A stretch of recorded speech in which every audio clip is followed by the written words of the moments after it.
Everyone, welcome to न्यूरोडॉक। आज हम एक इंटरेस्टिंग टॉपिक के बारे में बात करेंगे जो है वर्टाइगो, चक्कर आना बेसिकली। हमारे साथ हैं डॉक्टर प्रवीण गुप्ता जो इस चक्कर की उलझन को सुलझाने में हेल्प करेंगे। तो सर आप हमें बताइए कि ये वर्टाइगो क्या है, ये क्यों होता है और इसके क्या क्या रीजंस हैं होने के बेसिकली। देखो, वर्टाइगो या चक्कर, लोग बहुत सारी चीज़ों को चक्कर बोलते हैं। सर घूमता है, आसपास की चीज़ें घूमती हैं, ग्राउंड हिलता हुआ लगता है या लाइट हेडेडनेस लगती है, सुस्ती लगती है, हर चीज़ को लोग चक्कर की तरह ही बोलते हैं। चक्कर के बहुत सारे कारण हो सकते हैं, जैसे सुस्ती, लो ब्लड प्रेशर, कुछ दवाइयों का असर। पर अधिकतर जो चक्कर है वो कान के अंदर हमारी बैलेंस की ग्रंथि होती है जो हमारी बॉडी के बैलेंस को या हमारी मूवमेंट को रेगुलेट करती है। उसके मैल फंक्शन से, उसके डिसफंक्शन से हमें चक्कर आती है। वो ग्रंथि ब्रेन में हमारे जो बैलेंस के ऑर्गन हैं, सेरिबेलम और ब्रेन स्टेम, उनसे जुड़ी होती है, जिसके डिसफंक्शन से भी हमें इम्बैलेंस और चक्कर आते हैं। तो हमें इम्बैलेंस और चक्कर बहुत सारे कारणों से हो सकता है, जिसके कारण ये हमारे लिए एक उलझन बन जाता है कि क्या इसका रियल कारण है। सर अधिकतर लोग हमारे पास आते हैं जो बोलते हैं मुझे सर्वाइकल है या सर्वाइकल स्पॉन्डिलाइटिस की वजह से मुझे चक्कर आ रहे हैं। क्या यही एक कारण है कि हमें चक्कर आते हैं या हमें आसपास का एरिया घूमता हुआ दिखता है? देखो, सर्वाइकल स्पॉन्डिलाइटिस बेसिकली गर्दन की परेशानी है, जिससे गर्दन के अंदर स्टिफनेस, गर्दन मोड़ने में दिक्कत, पेन सब हो सकती है। कभी कभी उसमें भी चक्कर आ सकते हैं, पर जो हमें छत घूमती हुई दिखती है या कमरा घूमता हुआ दिखता है या ग्राउंड हिलता हुआ दिखता है, उस तरह के चक्कर का सर्वाइकल स्पॉन्डिलाइटिस एक इम्पॉर्टेंट कारण नहीं है। लोग अपना गर्दन का एक्सरे कराते हैं, उसमें स्पॉन्डिलाइटिस दिखता है तो उन्हें लगता है कि गर्दन की एक्सरसाइज करनी चाहिए, पर एक्चुअली में वर्टाइगो या चक्कर ईयर के अंदर, जो इनर ईयर के अंदर वेस्टिबुलर ऑर्गन होता है, उसके पार्टिकल्स और उसके फ्लूइड के इम्बैलेंस से होते हैं, ना कि सर्वाइकल स्पॉन्डिलाइटिस। सर हाँ, आप सही कह रहे हैं। मैंने भी ये देखा है कि हमारे पास भी फिजियोथेरेपी में काफी पेशेंट्स आते हैं जो बोलते हैं हमें नेक में पेन है। हम उन्हें नेक की, सर्वाइकल की एक्सरसाइज कराते हैं, पर उससे भी उन्हें आराम नहीं मिलता।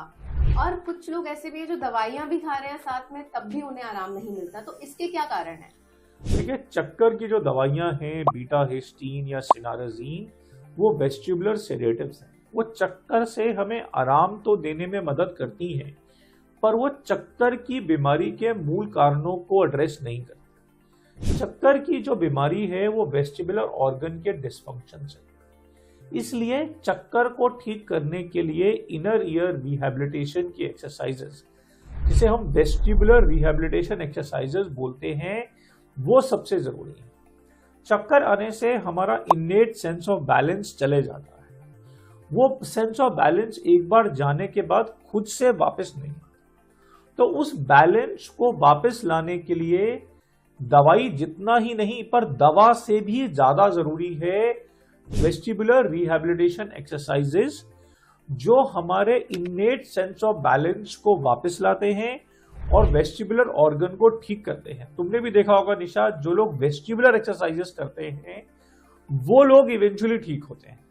हाँ जी सर, मैंने भी ये देखा है कि जो लोग दवाइयों के साथ वेस्टिबुलर एक्सरसाइजेस करते हैं वो जल्दी चक्कर से, इन सिम्टम्स से ठीक रहते हैं। एब्सोल्युटली। इसीलिए निशा अब आपको बताएगी कि हम क्या कर सकते हैं एक्सरसाइजेज में और पार्टिकल सेटिंग मैनोवर्स में चक्कर की बीमारी को पूरी तरह ठीक करने के लिए। जी निशा, आप लोगों को बताओ कि हम कैसे एक्सरसाइजेज से चक्कर की बीमारी को बेटर कर सकते हैं। सबसे पहले तो हम बीपीपीवी में टेस्ट करते हैं कि किस साइड हमारे क्रिस्टल्स अपने एरिया से निकले हैं, या राइट साइड या लेफ्ट साइड। तो उसमें हम पेशेंट को एक डिस्क हेलपाइक मैन्योवर है उससे टेस्टिंग करके देखते हैं।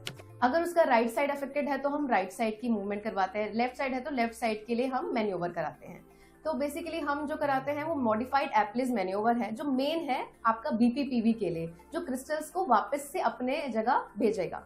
हमारा बैलेंस जो है, हमारी आंखों से हमारे ब्रेन के ऊपर जो इम्पल्सेस आ रहे हैं और हमारी सेंस ऑर्गन से जो प्रोप्रियोसेप्टिव इम्पल्सेस आते हैं, जो बताते हैं कि हमारी बॉडी स्पेस में कहाँ है, जिसे इनर ईयर इंटीग्रेट करके हमारे ब्रेन को बताता है कि हमारी बॉडी स्पेस में कहाँ है, किस डिग्री पे, किस एंगल पे, कितनी स्पीड से मूव कर रही है। ये क्षमता वापस लाने के लिए और ब्रेन की एबिलिटी को रिस्टोर करने के लिए ये एक्सरसाइजेस बहुत